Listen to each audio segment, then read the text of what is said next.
$275,000. That was the exact amount I invested in the house where my son Kevin and daughter-in-law Brittany lived.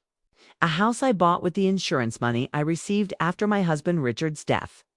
A house that was in my name, but which I let them live in as if it were their own. Because after all, what would a 62-year-old widow do with such a large house? I thought I was doing the right thing, that I was helping my only son build his family, that I was being a good mother and mother-in-law. But that Sunday afternoon when Brittany slapped me across the face and yelled, "Give me the keys, old woman," I realized how naive I had been all these years. The shock wasn't just the physical assault, something that had never happened before, but the cruel revelation of what my daughter-in-law really thought of me after 8 years of living together, after I had practically raised her children while she pursued her career, after all the money I had invested in that family. But what Brittany didn't know was that I had a secret, something that would completely change the game she thought she was controlling. Something that would give me back not only my dignity, but also the control of the situation she thought she had in her hands. But let's rewind a bit so you understand how we got to this point. How a woman who dedicated her life to her family ended up being slapped in the face by the person she helped create a home for. I met Brittany when Kevin brought her home for dinner for the first time about 10 years ago. I remember thinking she was too pretty for my son, with her perfectly coiffed blonde hair, flawless makeup, and designer clothes. Kevin had always been a simple guy, a math teacher at the local school, nothing like the kind of man I imagined with a woman like Brittany, who worked as a luxury real estate agent and was accustomed to a standard of living my son certainly couldn't afford on her salary. But they seemed happy, and who was I to question love? Richard had passed away just 2 years earlier, the victim of a massive heart attack, and I was still learning to live alone in the house we'd shared for nearly 40 years. Seeing my son in love brought me a little joy amidst the grief I still carried. At first, Brittany was charming to me. She called me Mom, brought little gifts when she came to visit, complimented my cooking, and asked for advice on how to please Kevin. I was completely enchanted by her, by the idea of finally having the daughter I never had. When they announced their engagement 6 months later, I was the first to offer to help with the wedding preparations. I spent a small fortune on Brittany's dream party, far beyond what we'd initially planned, but how could I deny the woman who made my son so happy at the time? I was still working as a nurse at the local hospital, earning my own income plus Richard's insurance money, which I kept untouched, saving for emergencies or to help Kevin in the future. The wedding was wonderful, exactly as Brittany had wanted. I remember thinking we spent way too much money on that party, over $50,000 in total, but the smile on my son's face seemed worth every penny. For the first few months of their marriage, they lived in a rented apartment downtown. It was small but cozy, and they seemed happy. I visited them once a week, always bringing home-cooked meals or items I thought they might need. It was during this time that I began to notice small changes in Brittany's behavior. Nothing obvious at first, just subtle comments about how the apartment was too small for them, how Kevin should look for a better job, how she was tired of living with financial constraints. I listened silently, not wanting to interfere in their marriage. After all, every relationship has its challenges, and theirs would be no different. But then came the announcement of their first pregnancy just 8 months after the wedding. Kevin was beaming. He'd always dreamed of being a father, and Brittany seemed equally happy until she started talking about how they needed a bigger house in a better neighborhood near quality schools. And that's when I made what I now consider my first big mistake. One night during dinner at my house, Brittany burst into tears, saying she was worried about the baby's future that she didn't want to raise her son in a small apartment, that she dreamed of a backyard where he could play, spacious rooms, and a safe neighborhood. Kevin looked at her helplessly, clearly distressed that he couldn't provide everything she wanted. It was then that I mentioned Richard's insurance money. I said I was saving that money for Kevin's future no matter what, and that there was no better time to use it than now, when they were starting a family. I offered to help them buy a house, something I would do as a gift for my grandson or granddaughter on the way. Brittany's reaction was impressive. Within seconds, the tears gave way to a radiant smile, and she immediately Began talking about houses she'd seen in upscale neighborhoods, about how she, as a real estate agent, could find the perfect property for us. In that moment, I said for us, because Brittany suggested something that would completely change our lives, that I sell my old house and move closer to them, maybe even into the same house, since it would be big enough for all of us. She painted a perfect picture of how wonderful it would be for the baby to grow up near her grandmother, how I wouldn't have to live alone in that house full of painful memories, how we could be a close second family. And I fooled that I was believed every word. 3 months later, we were all living in the new house, a spacious 2-story building in a gated community with 4 bedrooms, a garden, a pool, and all the luxuries Brittany considered essential. The house cost $275,000, practically all of Richard's insurance money, and it was in my name since I was the one who paid for it. But that was just a nice touch because, in practice, Brittany took control of everything from day one. She decided which would be my bedroom, the smallest and furthest from the living area upstairs, while they had the master suite. She chose every piece of furniture, every wall color, every detail of the decor, always arguing that she understood these things better because she was a real estate agent and dealt with luxury homes. I accepted everything, happy to be close to my son and eager for the arrival of my first grandchild. Madison was born 8 months after we moved into the new house. A beautiful girl with Kevin's blue eyes and Brittany's blonde hair. I instantly fell in love with this little creature and offered to help in any way I could. And in fact, I ended up becoming much more than a grandmother to Madison. Brittany returned to work. Just 6 weeks after giving birth, claiming she had important clients waiting and that her career was at a crucial juncture. Since Kevin taught all day, I was left to care for little Madison most of the time. At first, I was happy with this arrangement. After all, I was retired, had free time, and loved being with my granddaughter. I prepared her bottles, changed her diapers, rocked her to sleep, and took her to doctor's appointments. Gradually, without me realizing it, I became the child's primary caregiver, while Brittany spent more and more time away from home, often arriving after Kevin, eating a quick dinner, and then retreating to her room to work on proposals, as she called it. Even on weekends, she rarely took over Madison's care completely. There was always a house to show, a client to meet, a networking event to attend. Kevin didn't seem to mind, perhaps because I was always there to fill in the gaps Brittany left behind. He was a loving father in the time he spent with his daughter, but he was also busy with his work, grading tests, preparing lessons, and occasionally tutoring to supplement his income. When Madison was to Brittany announced her second pregnancy. This time I wasn't as excited as the first. Not because I didn't want another grandchild, but because I knew exactly what it would mean for me: more responsibilities, more work, less recognition. But again, I kept my thoughts to myself. Ryan was born on a spring morning, a healthy, strong boy who, unlike his sister, had Kevin's dark hair. And as I'd predicted, Brittany returned to work even faster this time, just 4 weeks after giving birth.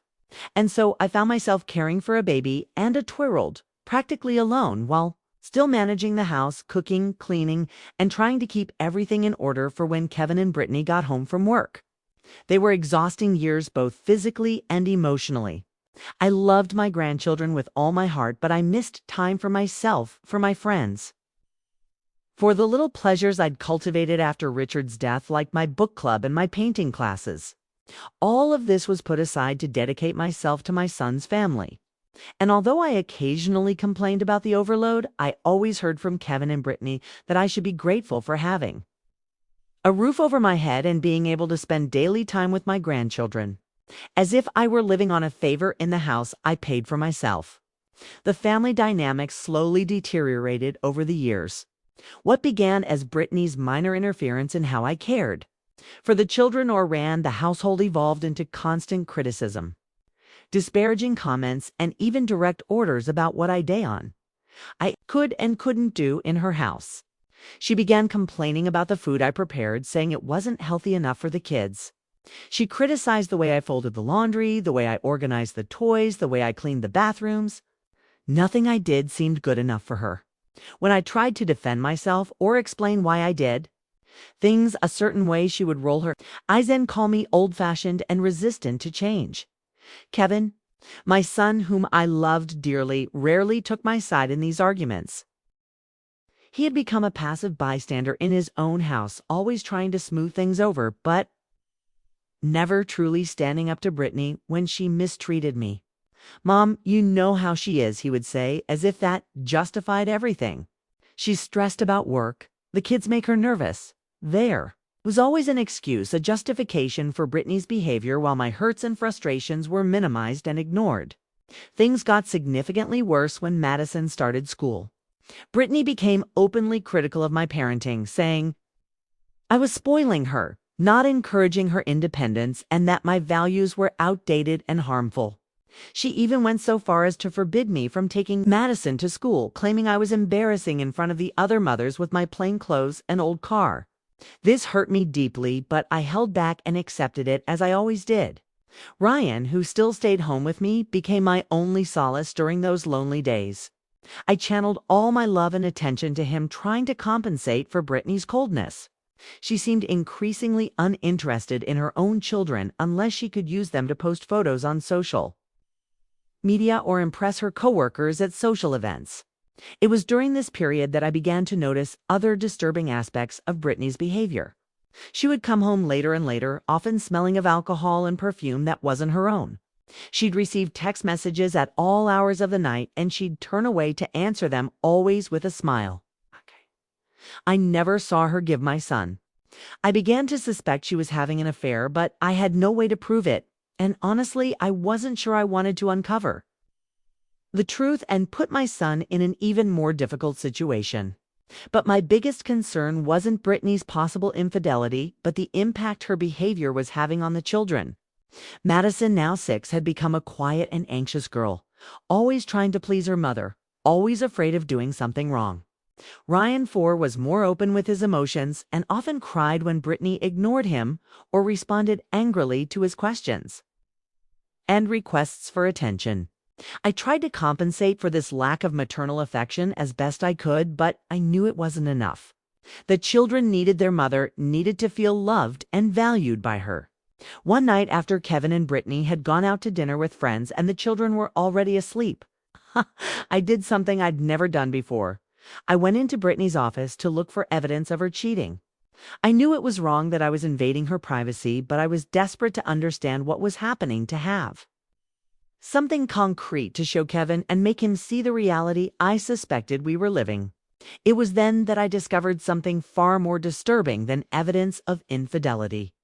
In a folder at the bottom of her drawer, I discovered documents showing that Brittany had been consulting a lawyer about transferring ownership of the house into her and Kevin's names, completely excluding me. There were notes about how I could be legally removed from the house, even though I was the official owner, based on claims that I was mentally capable of making financial decisions.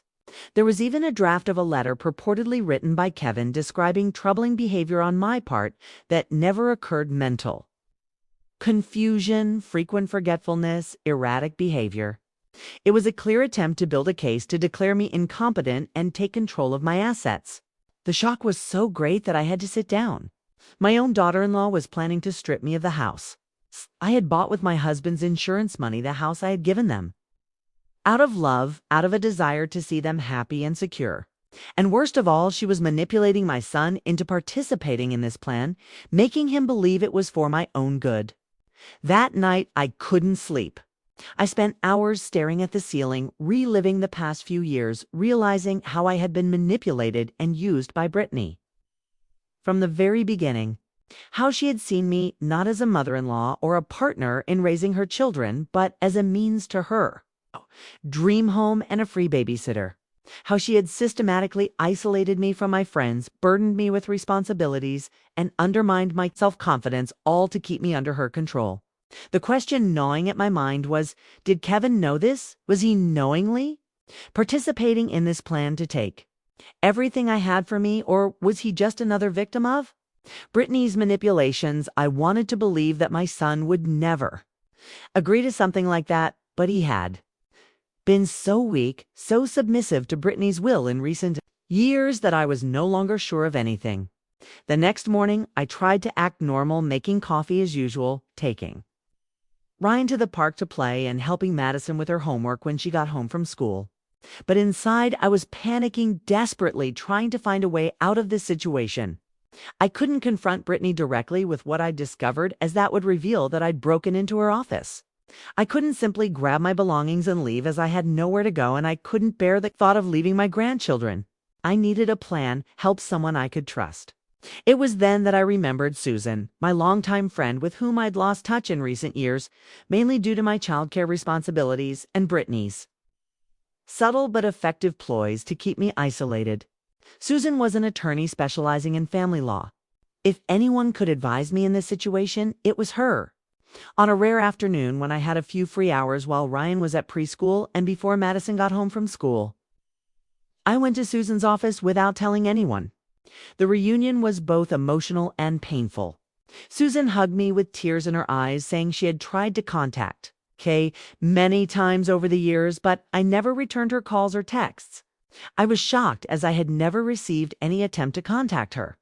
It was then that I realized Brittany must be intercepting my calls and letters, yet another way to keep me isolated and dependent on her and Kevin.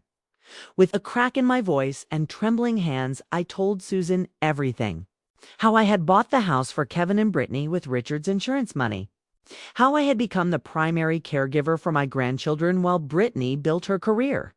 How over the years I had been systematically disrespected and belittled in my own home. And finally, how I had discovered Brittany's plans to declare me incompetent and take the house that was legally mine. Susan listened attentively and with growing indignation. When I finished, she took my hands and said with a firmness that gave me hope, "Dorothy, you are not alone in this. What Brittany is planning to do is illegal and unethical. Let's fight this together." That very day, Susan began taking action. First, she made sure I had copies of all the important documents, the deed to the house in my name, proof of the insurance payment, all the financial records proving I was the rightful owner.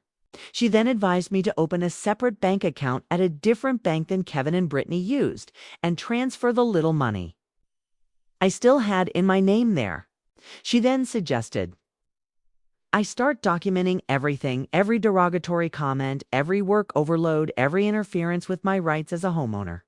Most importantly, she helped me find a respected geriatrician who could evaluate me and certify my full mental capacity, preempting Brittany's strategy.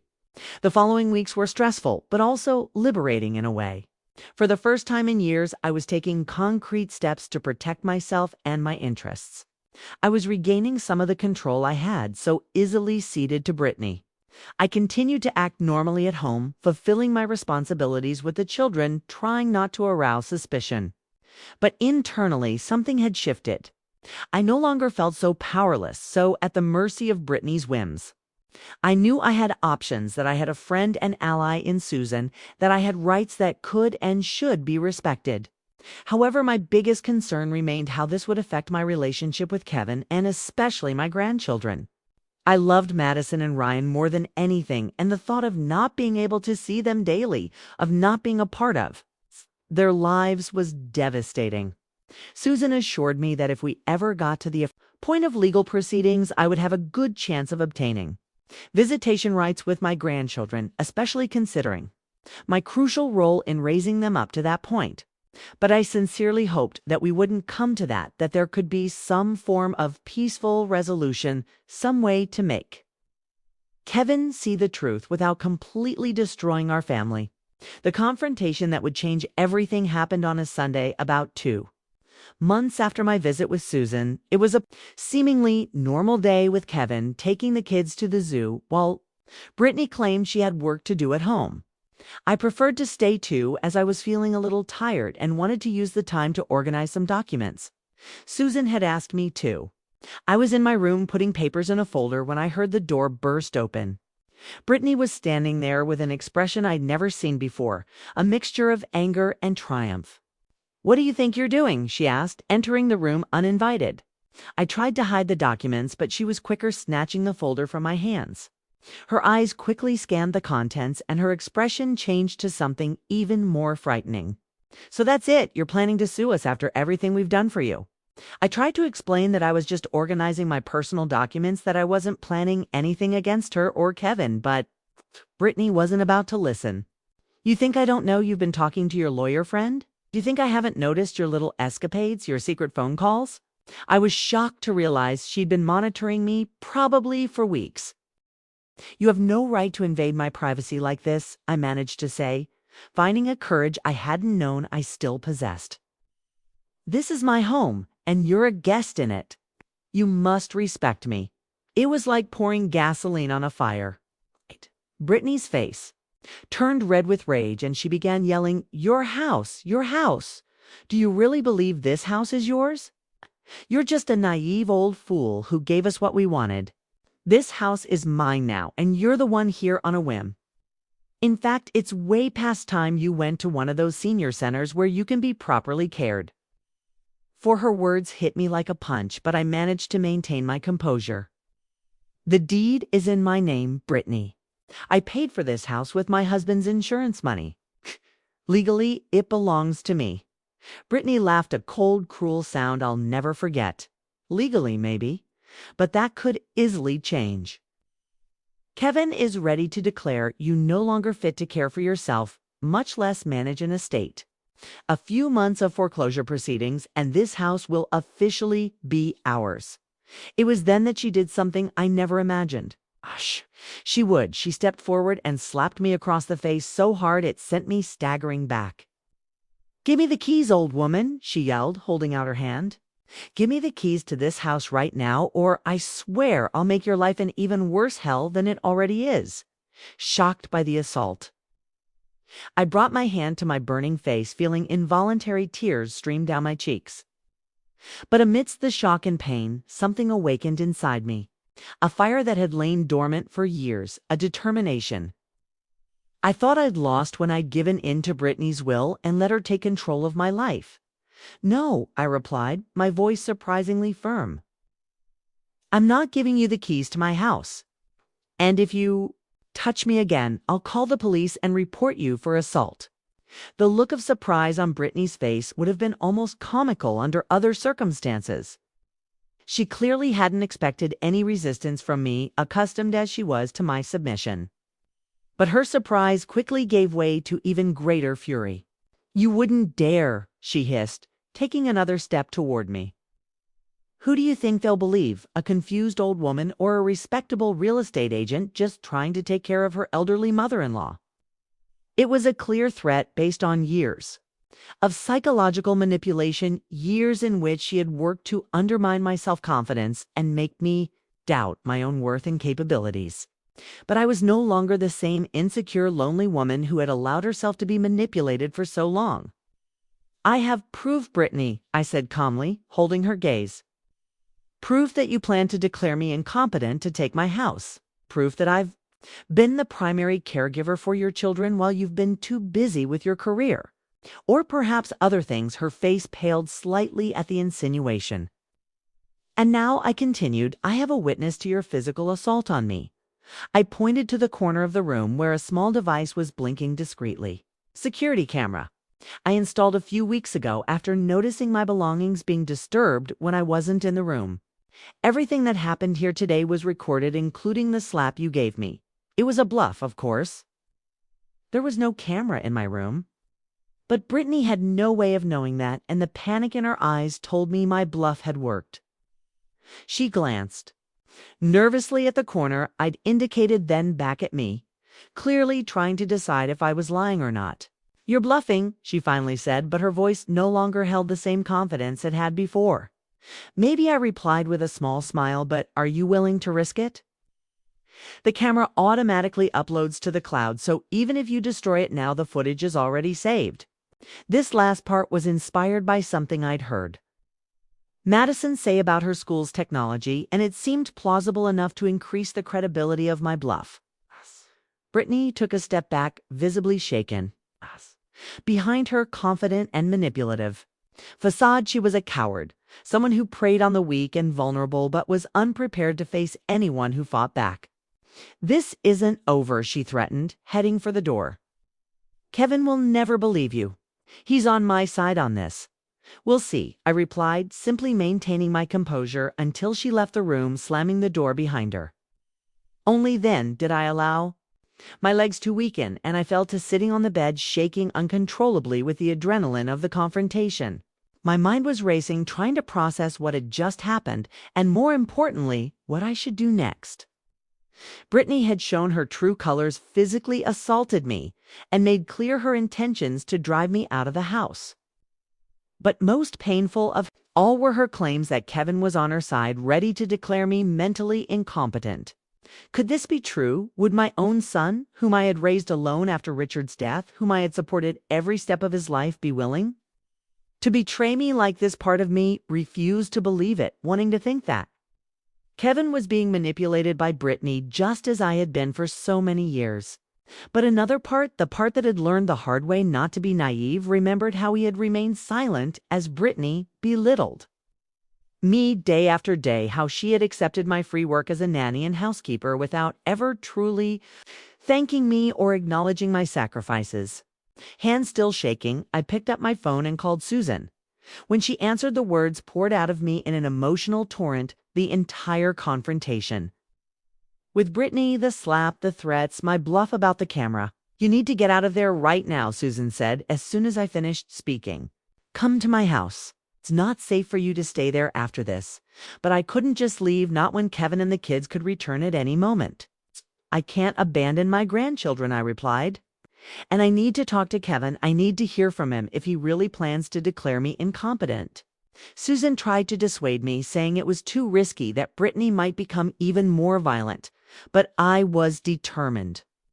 This was my home, my family, and I wouldn't run away without at least trying to save what was left of it.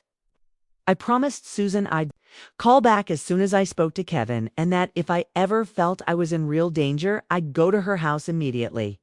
After hanging up, I dried my tears, drank a glass of water to calm myself, and began gathering the evidence.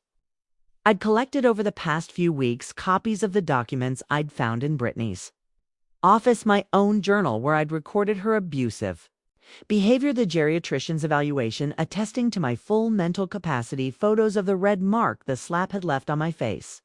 I put everything in a folder and waited. I didn't have to wait long. About an hour later, I heard the front door open and the excited voices of Madison and Ryan, clearly excited about their trip to the zoo. Kevin's voice was also audible, asking for Brittany. I took a deep breath, grabbed my briefcase, and headed downstairs, determined to confront my son before Brittany had a chance to poison his mind further against me. Kevin was in the kitchen pouring juice for the kids when I walked in. His welcoming smile froze when he saw the red mark on my face, which was still quite visible even after an hour. "Mom, what happened to your face?" he asked, genuinely concerned. Before I could answer, Madison ran to me and hugged my legs.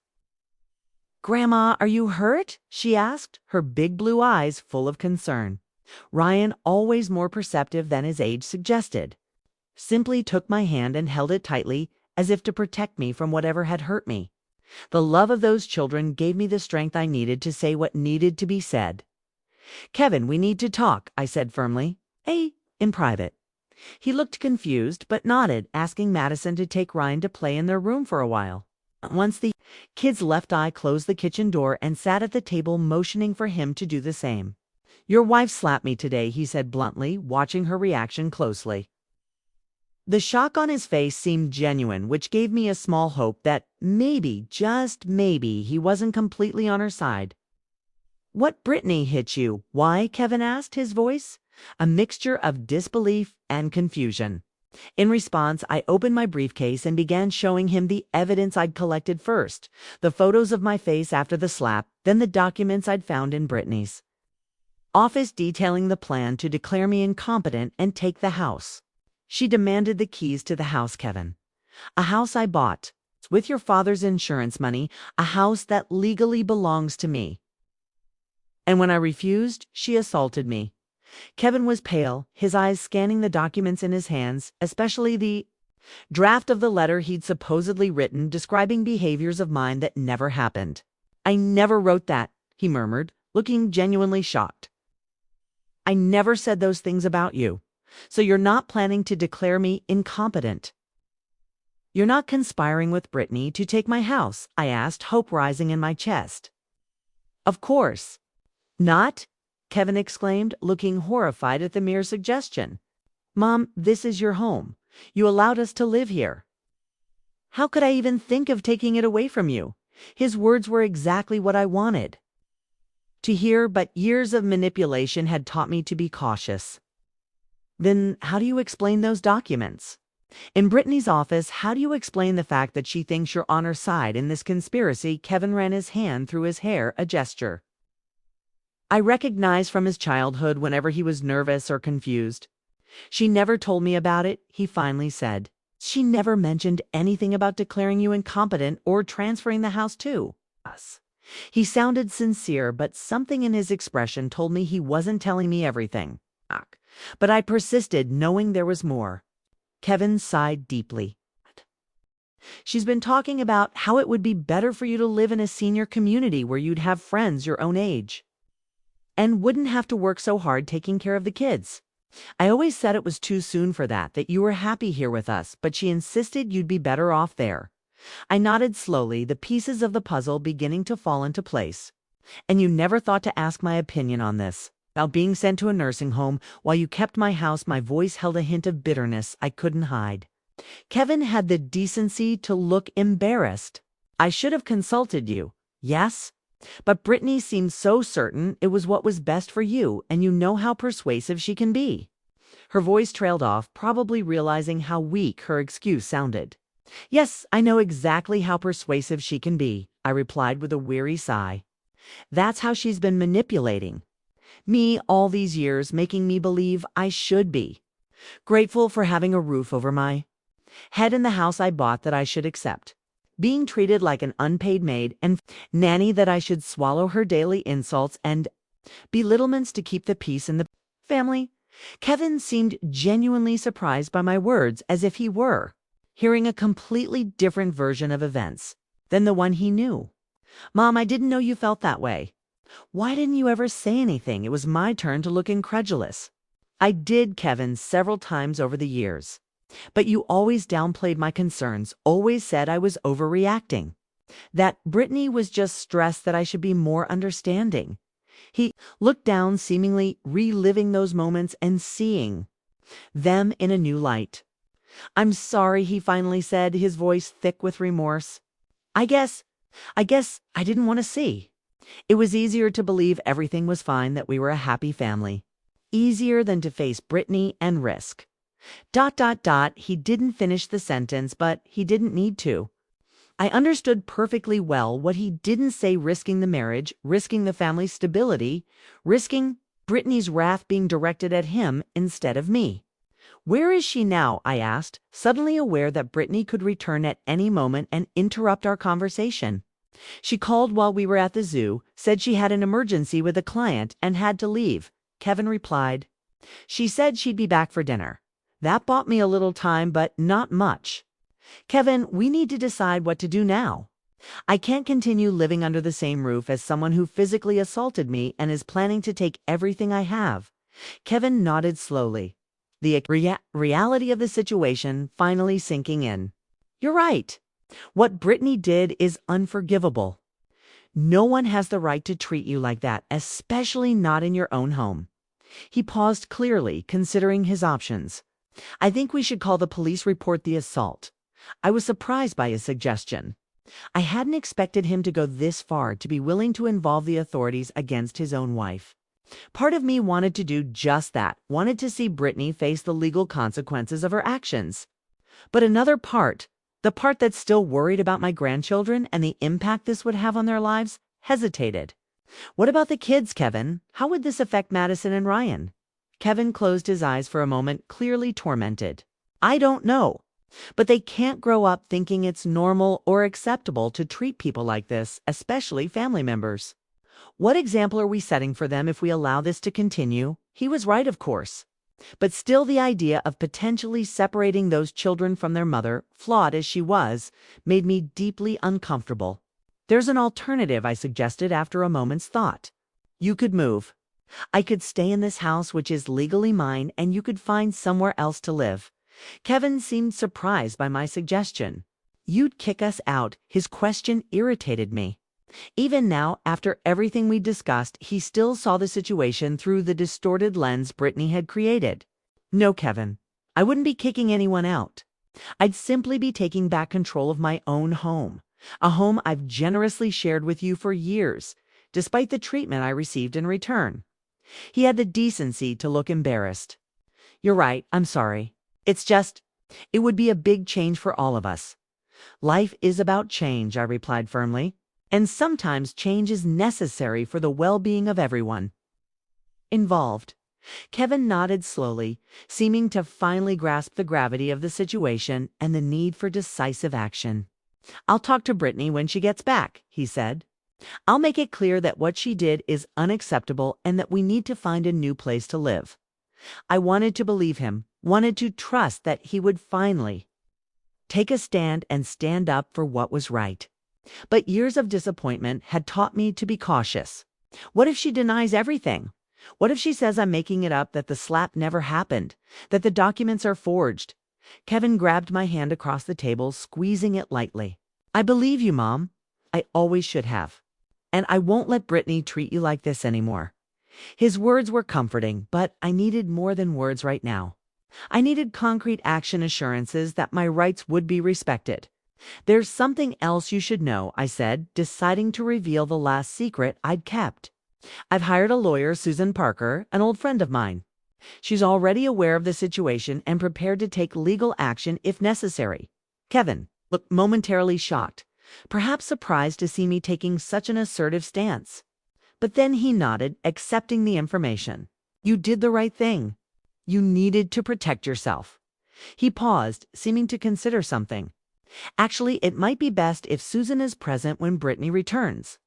To have an impartial witness and someone who understands the legal aspects of the situation? The suggestion surprised me, but it made sense. Do you think Brittany will become more aggressive when confronted? Kevin sighed deeply. Honestly, I don't know. I've never seen her physically attack anyone before today. But she can certainly be intense when crossed.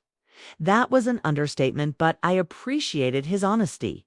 I'll call Susan right now. I've decided, grabbing my phone. What about the kids? I'm taking them to my friend Mike's house for a few hours, Kevin replied, understanding my concern. They have kids the same age, and the kids love playing together. This will give us space to deal with Brittany without directly involving them. Susan arrived about an hour later, shortly before Brittany would normally return home.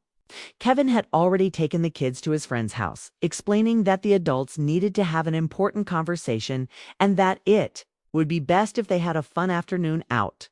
Madison, ever perceptive, asked if it had anything to do with the bruise on my face, but Kevin deftly deflected the question, promising to explain everything later when appropriate. Susan brought with her more than just legal expertise. She brought a comforting presence and confidence that I desperately needed at that moment. As we waited in the living room, she reviewed the plan for the confrontation with Brittany, with me and Kevin. It wouldn't be an easy conversation, but it was necessary. The goal wasn't to punish or humiliate Brittany, but to establish clear boundaries and ensure my safety and rights. Ideally, we'll reach an amicable agreement, Susan explained. One that respects Dorothy's legal ownership of the house, but also considers the children's well-being and the needs of everyone involved. Kevin nodded, apparently relieved by Susan's reasonable approach. I just want what's best for everyone, especially my children. And my mother, he added, giving me an apologetic look.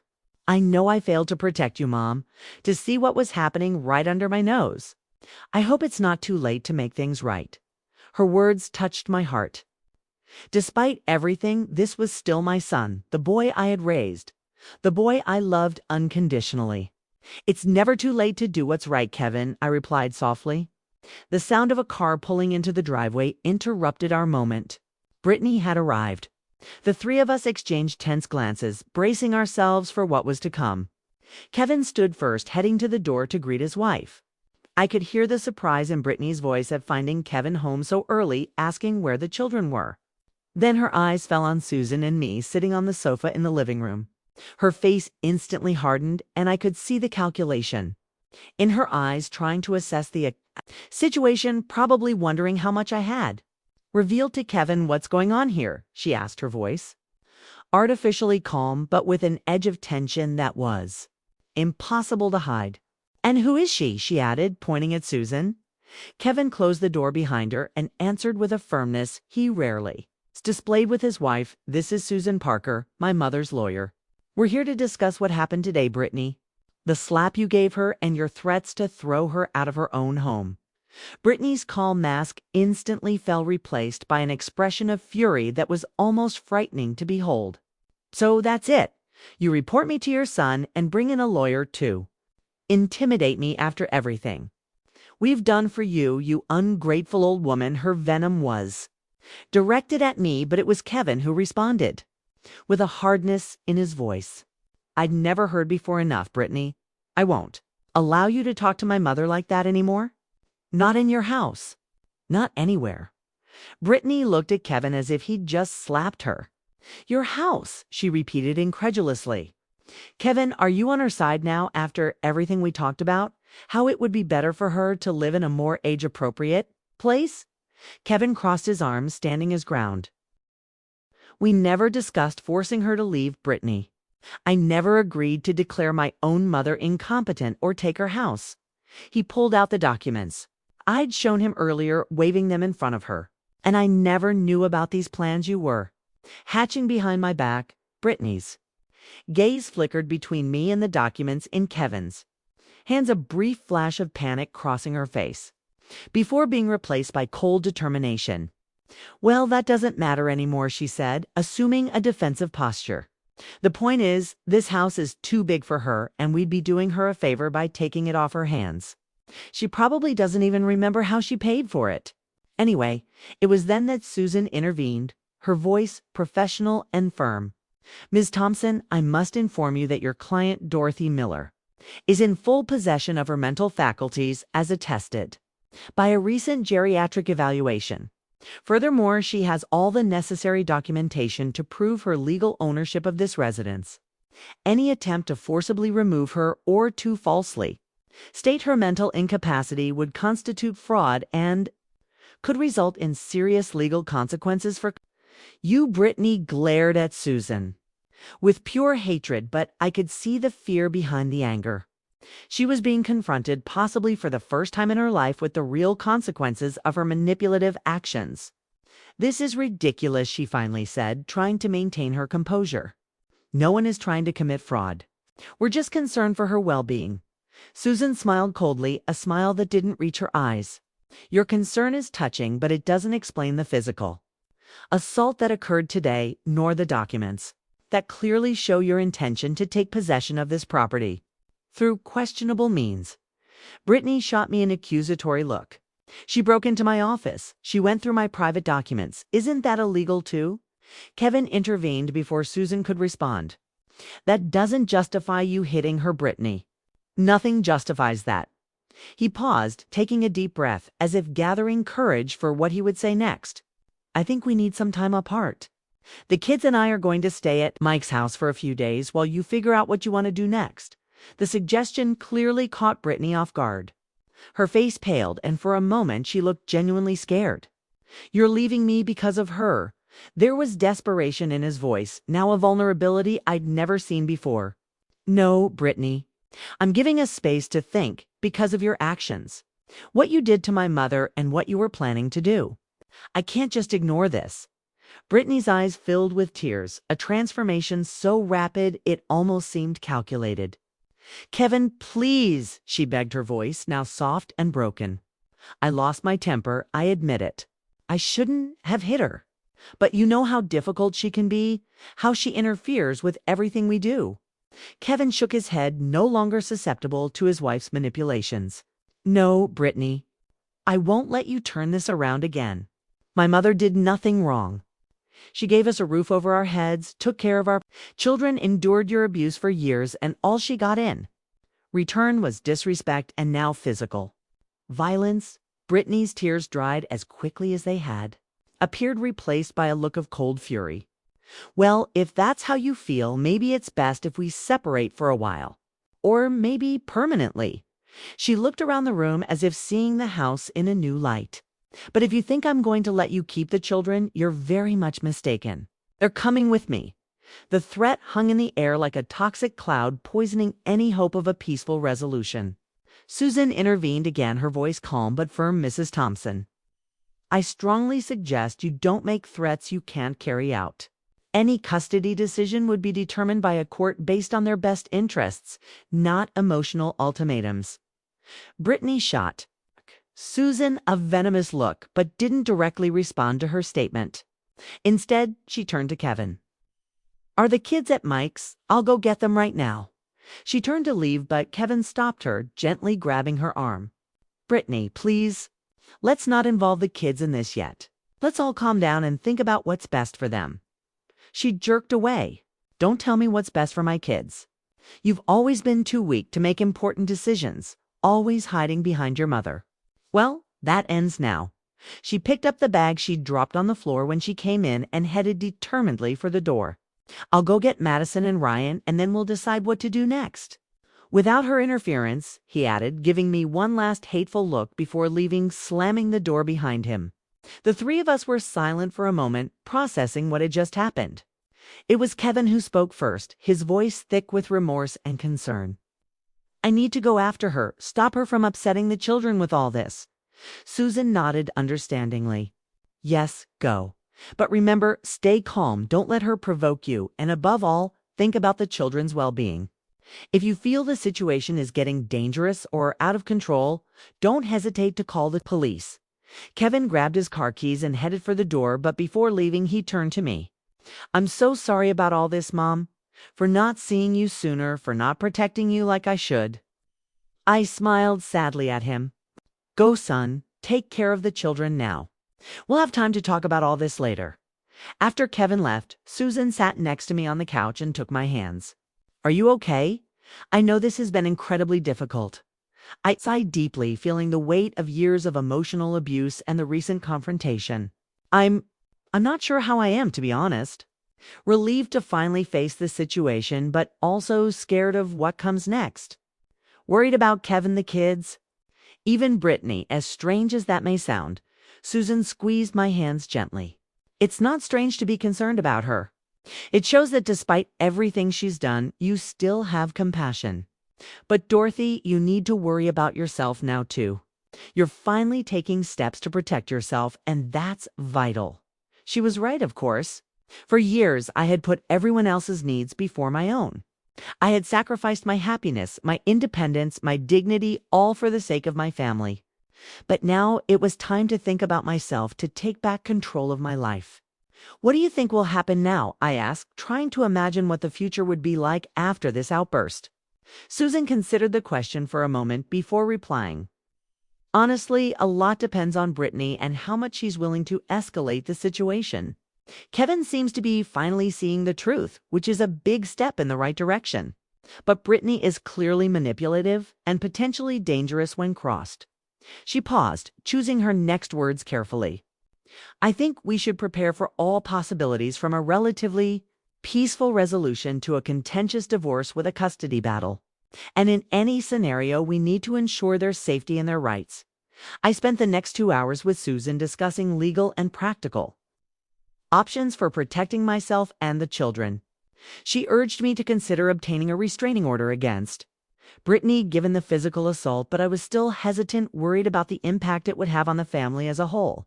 However, we agreed that documenting the incident was essential. So, Susan took photos of the mark that was still visible on my face and helped me write a detailed account of everything that had happened. We also discussed immediate practical measures, such as changing the locks on the house and installing a basic security system. "I don't want to forcibly evict her," I explained to Susan, "but I also can't feel safe knowing she could come in here at any time, especially if she's angry." Susan agreed that it was a reasonable precaution under the circumstances and promised to find a locksmith who could come that day. We were mid-conversation when my phone rang. It was Kevin. I answered it immediately, worried about what might have happened. "Kevin, is everything okay?"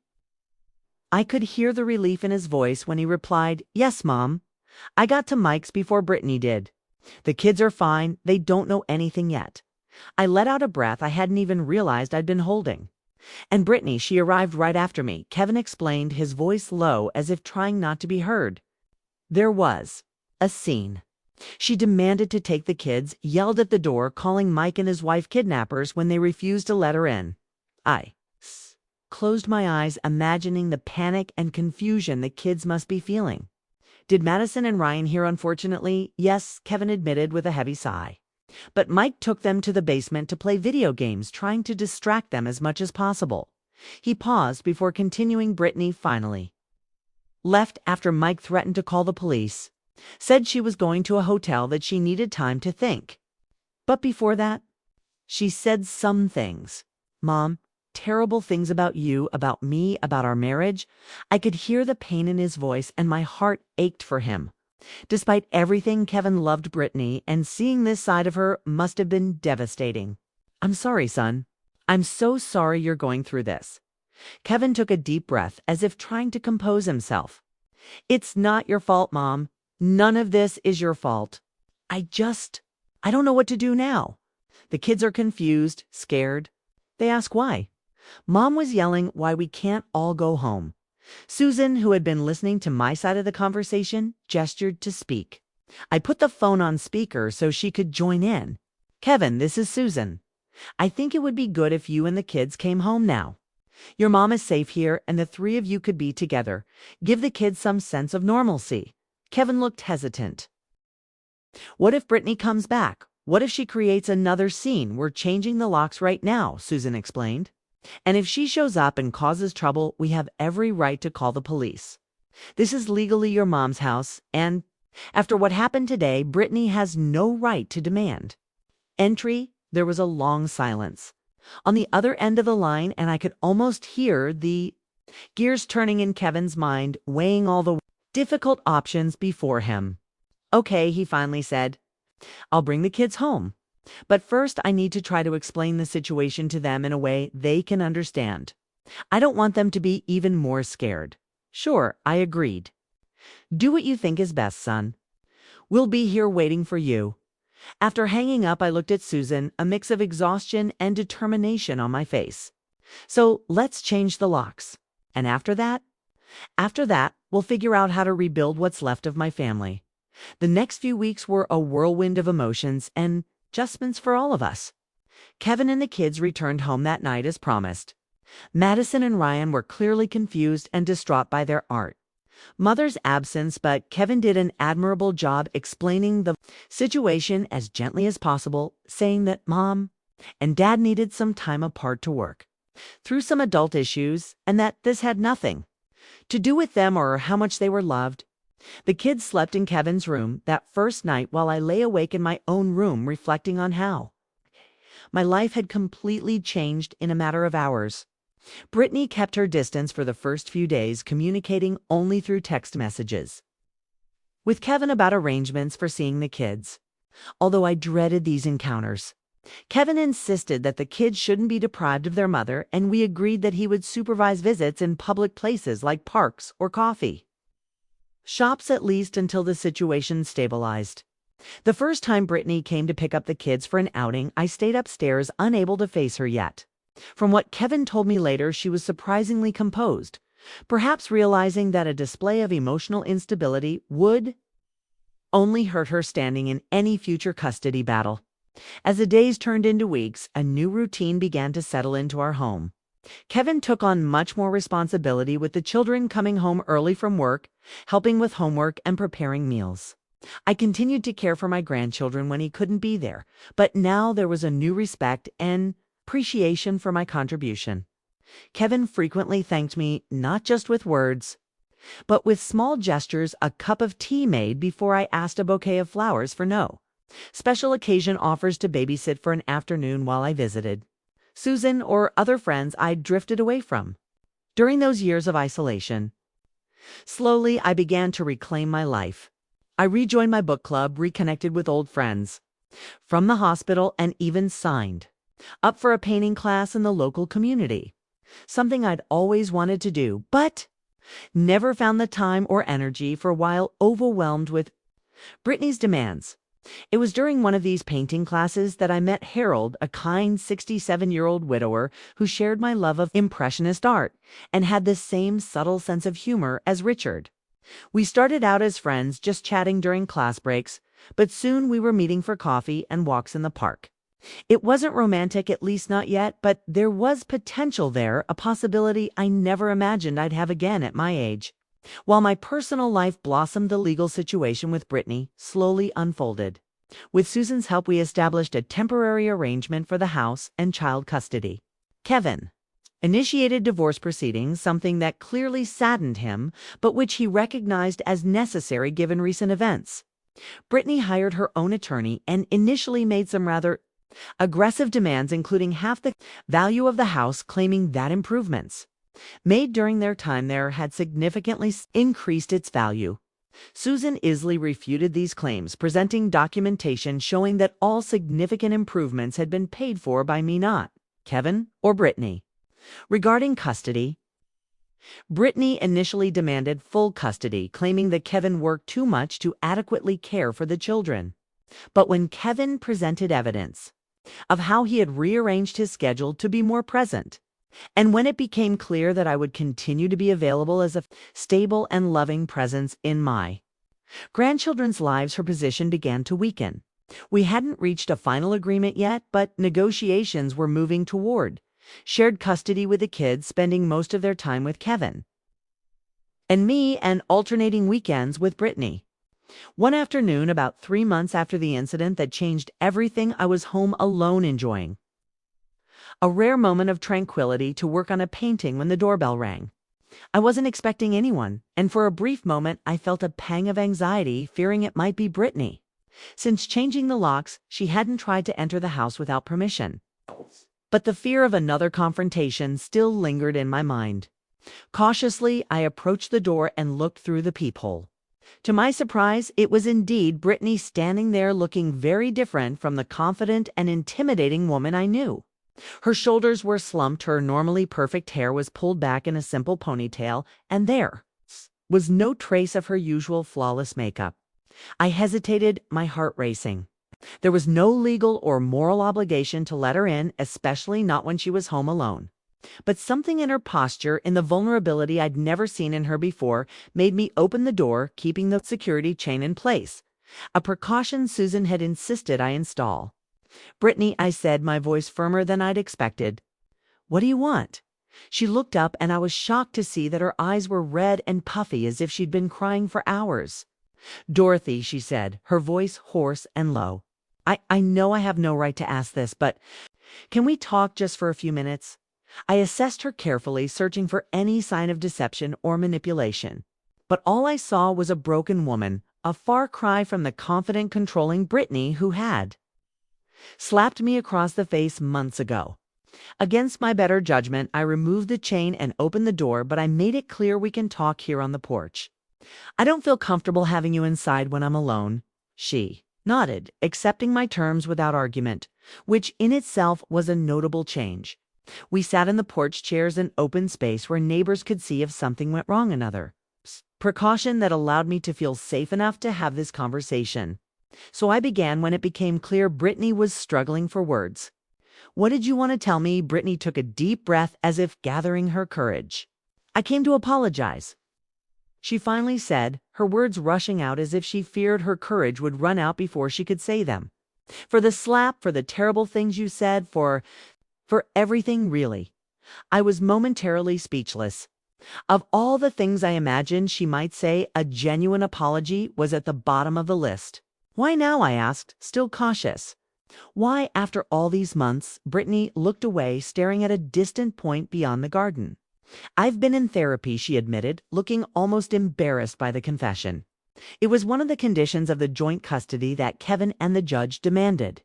At first I only went because I had to, but it's been eye-opening, to say the least." She paused, visibly struggling with her emotions. "My therapist helped me see patterns in my behavior, things I've been doing my whole life. Manipulating people, controlling situations, using people who care about me to get what I want." The words were so accurate, so perfectly descriptive of the behavior. I'd endured for years that I was momentarily stunned hearing them come out of Brittany's mouth. I grew up in a home where nothing was stable. She continued, her voice now firmer, as if telling this story were something she'd rehearsed. My father was an alcoholic. My mother worked 3 jobs to support the family. I learned early on that the only way to survive was to take control, to manipulate situations to my advantage. When I met Kevin, she smiled sadly. He was so different from any man I'd ever known. Kind, stable, trustworthy. Exactly what I wanted to build the life I never had. And when you offered us financial help, I saw an opportunity to finally have everything I'd ever dreamed of. The perfect house, the perfect family, the perfect life. I nodded slowly, beginning to understand, though not necessarily forgive. But that doesn't justify how you treated me, Brittany. How you used my kindness against me, how you made me feel like an intruder. In my own home, how you tried to alienate me from my grandchildren, my friends, my own son. Brittany bowed her head, accepting my words without defense. I know. There's no excuse for what I did. I'm just trying to explain, not excuse. She took a deep breath before continuing. Part of me was always afraid that one day you would realize how much you were being used and decide to take everything from us. The house, the financial support, even your time with the children. So instead of being grateful and treating you with the respect you deserved, I began building a case against you, isolating you, making you seem incompetent, all to protect myself against a threat that existed only in my paranoid mind. Her words struck a chord with me in a way I hadn't expected. They didn't justify her actions, but they did cast a different light on them. They weren't just calculated cruelty, but actions born of deep insecurity and fear. Why the slap? I asked the question that had haunted me for months. Why resort to physical violence after years of emotional abuse? Brittany closed her eyes for a moment, clearly ashamed. Because in that moment I realized I had lost control. You had found the documents, you were taking steps to protect yourself, you even had a lawyer. Everything I had so carefully built was crumbling, and I panicked. It was a moment of pure despair and rage. We sat in silence for a few minutes, the only sound being the birdsong in the garden, trees, and the occasional rumble of a car passing by. Finally, I summoned the courage to ask the question that weighed most heavily on my heart. What about the kids? How are they handling all this? Brittany's face softened, and for the first time in our conversation, I saw a glimpse of the mother she could be if she weren't so consumed by her own demons. They miss you, she admitted. Madison asks about you every weekend when they're with me. She wants to know why I can't take them to visit Grandma. Ryan... He's too little to fully understand, but he always includes you in the family drawings he makes at preschool. Words brought tears to my eyes. I missed the kids too on the weekends they were with Brittany. The house felt empty without their laughter there. Endless questions, their small daily discoveries that filled my heart with joy. I wouldn't stop them from seeing me, Brittany. I would never use the children as pawns in this game. Brittany nodded slowly. I know that now. I think I always knew deep down. You're a wonderful grandmother, Dorothy. A better mother to them than I ever was. There was such sincerity in her voice that I found myself moved. Despite all the hurts of the past, it's not a competition, Brittany. They need their mother as much as they need their grandmother. In different ways, but equally important. She smiled sadly. Therapy has helped me see that too. That I don't need to compete for love, that there's enough room in the children's hearts for all of us. She paused as if carefully considering her next words. Actually, that's why I came here today. To apologize, yes, but also to ask if it would be possible for us to find some kind of truce. For the children's sake, maybe. Maybe I could bring them to visit you on my weekends with them every now and then. The proposal took me completely by surprise. It was an olive branch. I never expected Brittany to offer an acknowledgement of my role in my grandchildren's lives that she had tried to diminish for so long. I would very much like that, I replied honestly. They are what matters most in all of this in the end. Brittany nodded, looking genuinely relieved. Thank you. I know I don't deserve your understanding, much less your forgiveness. But I'm trying to be a better person for the first time in my life. For myself, for the kids, ... And to make up for at least some of the damage I've done when Brittany left. I sat on the porch for a long time reflecting on our conversation. I wasn't ready to forgive her completely, not yet. The wounds were too deep, the trust completely broken. But there was a new understanding between us, a mutual recognition. That despite everything, we were forever connected through the children we both loved. And perhaps with time and continued effort, we could build something resembling a civilized relationship. Ultimately, this was the best gift we could give. Madison and Ryan, adults in their lives who put their well-being above personal hurts and resentments. The following Sunday, as promised, Brittany brought the children to visit me.